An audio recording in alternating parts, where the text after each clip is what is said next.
Hi guys, welcome back to the channel, and I'm just doing a quick hydroponics update. Look at these lovely plants, how they're growing.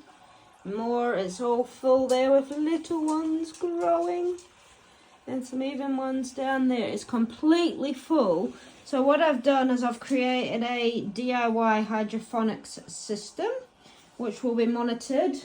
I monitor my pH with a pH monitor, so to make sure the water is in good condition and has what the plants need. Now this I've done myself, well, my husband helped me, but we drew some holes in the top lid, and then it's just a white container, and then it will regularly be changed, the water, etc.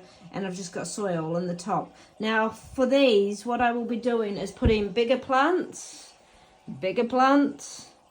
into here to grow, so that I've got more of the space. These are a lot bigger than my tiny wee miniature ones, so we've just got to make sure, sorry little planty, that they've got the space they need to grow in. I've actually got 3 of these which I will be adding.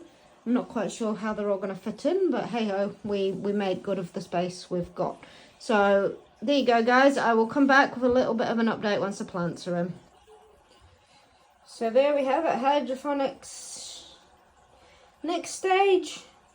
For the bigger plants, so these are some cucumbers and bits and pieces. They're absolutely thriving. Their root systems in my little system were getting so big.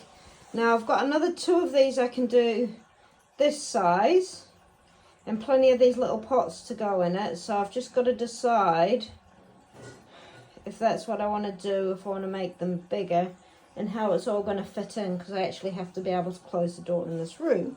As you can see, there's not a lot of space, and I have to be able to get in and out of my chair, so I might just have to have a little bit of a turn around, or I might just do another one, because I've got a few big plants there which will go into the water before coming into something like this.